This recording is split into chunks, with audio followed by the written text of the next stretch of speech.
प्रभु जी, हाँ जी। इसमें जो सेवा का जो भाव है हाँ। वो तो स्वाभाविक होता है भीतर से। बस किसी को देखते हैं तैसे करुणा आ जाती है, या सेवा की भावना ऑटोमेटिकली भीतर आ जाती है कि नहीं, मुझे तो इनकी सेवा करनी है। हाँ एक ये जी। होता है कि नहीं यार, मेरे को ये मैं करूंगा तो मुझे इसका ये फल मिलेगा। हाँ। इन दोनों में प्रभु जी बहुत ज्यादा डिफरेंस रहता है ना। एक तो भीतर से ये हाँ। होता है, चल रहे हैं और अचानक कोई दिखा कि नहीं यार, हाँ। ये भूखा है, चलो इसको खिला देते हैं, और निकल गए। हाँ। हाँ। कोई मतलब भी नहीं उस बंदे से। या दिखा कि हाँ। ये सर्दी में ठिठुर रहा है, इसको कपड़े दे दिए, चल दिए हाँ। अपने, कोई मतलब ही नहीं उससे। एक बार बराबर। यह देखा है मैं इसको दूंगा और इसका तो मुझे ये फल मिलना चाहिए, ये फल मिलेगा मुझे आगे हाँ। भविष्य में, मेरी ऐसे मेरे साथ में वापस हो जाएगा। मैं अब सेवा करूंगा पशु पक्षियों की, तो इसके बदले में मुझे वापस मिलेगा। तो ये जो भावना है वो मेरे को लगता है कि इन दोनों में आप ही वो ज्यादा समझा सकते हो। देखो, एक होता है कि मैं सेवा कर रहा हूँ, कुछ मेरी कामनाएं हैं उस वजह से। जी प्रभु जी। वो एक लेवल हो गया। उससे ऊपर का लेवल ये है कि मैं सेवा कर रहा हूँ, मेरे को उसके बदले में कुछ नहीं चाहिए, यानी निष्काम सेवा। जी है ना, निष्काम भाव से सेवा, निस्वार्थ भाव से सेवा। ये हो गया उसके जी ऊपर का लेवल। लेकिन इससे भी जरूरी नहीं है कि वो सेवा परमात्मा तक पहुंची। जी है ना। तो मैं जो है सेवा कर रहा हूँ, भाव सिर्फ इतना ही रखना कि इससे मेरा परमात्मा राजी हो रहा है, चाहे मुझे कुछ मिले या ना मिले। जी जी प्रभु जी।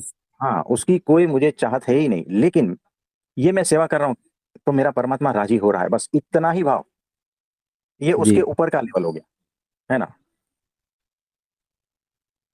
और देखो, इसमें यहां पर बुद्धि कैसे काम करती है कि जाने अनजाने में अगर आपके भीतर सेवा का भाव है ना, तो आप 1000 लोगों की सेवा कर रहे हो, उसमें कोई ना कोई जो है ना संत आ जाता है। आप समझे। जी यानी प्रभु वो जी। सेवा भाव की वजह से जो है ना संत का मिलन हो गया आपसे।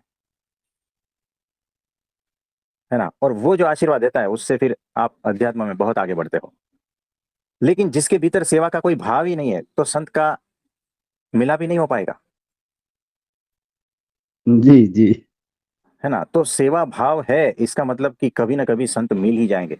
और सेवा भाव है तो कभी ना कभी संतों की भी सेवा हो जाएगी, जाने अनजाने में। आपको पता थोड़ी है कि ये संत है या नहीं है। है ना, जाने अनजाने में आपको वो सेवा हो जाएगी और आशीर्वाद भी मिल जाएगा, आपको पता भी नहीं चलेगा। और अब यहां पर एक रोल आता है बुद्धि का। जी। है ना। कि अगर मुझे सेवा करनी है और मेरे पास जीवन में अगर 10 दिन ही बचे हैं, तो क्या करूं। तो मैं, यहां पर बुद्धि आती है, तो मैं ऐसे की सेवा करूं जहां से मेरा कल्याण हो जाए, बस मेरा मोक्ष हो जाए बस। है ना। जी तो फिर मैं कबूतरों को दाना नहीं खिलाने रहूंगा। मैं ऐसे संत की सेवा कर लूंगा जिसकी वजह से वो संत 10 दिन में प्रसन्न होकर ऐसा आशीर्वाद दे कि मेरा आत्यंतिक मोक्ष हो जाए, अंतिम कल्याण हो जाए, बस बात खत्म हो गई।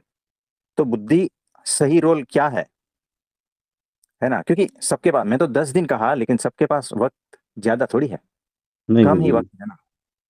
तो इस कम से कम वक्त में क्या करना चाहिए ताकि मेरा आत्यंतिक कल्याण हो जाए, यहाँ बुद्धि काम करती है। और ये बुद्धि जो है ना, वो बहुत ही दिव्य बुद्धि है।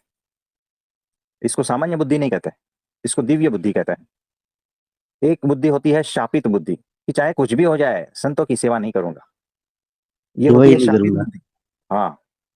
दूसरी बुद्धि होती है सामान्य बुद्धि, कि मैं सबकी भी सेवा करूंगा, संतों की भी सेवा करने का मुझे क्या लेना देना। है ना। सही। ये होती है सामान्य बुद्धि। और विशेष और दिव्य बुद्धि ऐसी होती है कि मेरे पास अभी वक्त कम है, तो ऐसा मैं क्या करूं और किसकी सेवा करूं ताकि मेरा कल्याण हो जाए। आपको लगता है इसमें स्वार्थ है, लेकिन ये स्वार्थ दिव्य स्वार्थ है। है ना। जी। कि अनंत जन्मों से ये जीव भटक रहा है, इस जीव का कल्याण कैसे हो जाए, ये जो प्रश्न पूछा जा रहा है ना, और उसका जो उत्तर आता है ना, वो दिव्य बुद्धि से आता है। है ना। तो होश पूर्वक फिर पसंद करना कि किसकी सेवा करनी है, तो मेरा आत्यंतिक मोक्ष हो जाए, मेरा आत्यंतिक कल्याण हो जाए, बात खत्म हो गई। उसके आगे फिर क्या है, कुछ नहीं है। कुछ नहीं। तो इस तरह से रहना है। तो बड़ी अद्भुत बात कही कि एक होती है निस्वार्थ भाव से सेवा, और एक होता है दिव्य स्वार्थ, जिसमें खुद का कल्याण है। यानी दुनिया की कोई चीज मांग नहीं रहे हो आप, जी सिर्फ अपने आत्मा का कल्याण मांग रहे हो। है ना? अपने जी, दोष जी। किस तरह से हटे, ये सत्पुरुष गुरु भगवान के आशीर्वाद से मेरे दोष किस तरह से हटे, मेरे काम क्रोध लोभ मोह ये किस तरह से हटे, है ना? जी, मैं ऐसा क्या करूं? तो ये होती है दिव्य बुद्धि। और उस दिव्य बुद्धि की वजह से आपके भीतर सारे दोष हट जाते हैं और आपके आत्मा का स्वरूप का बोध हो जाता है ना? परमात्मा प्रसन्न हो जाता है, भीतर विराजमान हो जाता है, आप संपूर्ण निर्दोष हो जाते हो, होशपूर्वक हो जाते हो। ये संतों की सेवा का लाभ है। संतों की सेवा, उसका फल ये है। जी प्रभु जी। आपने ये जो दिव्य बुद्धि के बारे में बताई है तो हमें पता ही नहीं था इसका तो। हाँ हमें तो ये यही था कि एक स्वार्थ और एक निस्वार्थ, उससे ऊपर जो आत्म कल्याण के लिए होता है, हाँ, उसके लिए यानी भी वो आप कबूतरों को भी दाना डाल रहे हो, गाय को खिला रहे हो, या जो भी कुछ कर रहे हो, कोई जी, जी। आदमी को कुछ जरूरत है, उसने आपने मदद कर दी, लेकिन उसके बदले में सिर्फ ऊपर देखना और कहना है परमात्मा, तो इससे प्रसन्न है ना, बस। बस, बस। इस प्रसन्नता, मुझे आपकी प्रसन्नता चाहिए, मुझे और कुछ नहीं चाहिए, बस। और वो प्रसन्नता की वजह से आपके भीतर के सारे दोष नष्ट हो जाएंगे, आपके बुरे कर्म सारे नष्ट हो जाते हैं, आपकी वो स्थिति बनती जाती है, संतों के जैसी स्थिति बन जाती है।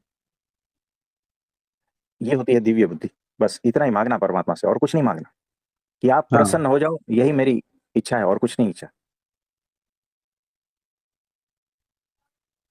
है ना? जी तो प्रभु जी। वो एक बार प्रसन्न हो गया ना, तो फिर उसे पता है इसको क्या देना है। हमें पता नहीं होता है ना, उसको हम पता तो है कुछ इसको भी क्या देना है। हाँ, ऐसा ही। तो इसको कहते हैं दिव्य बुद्धि।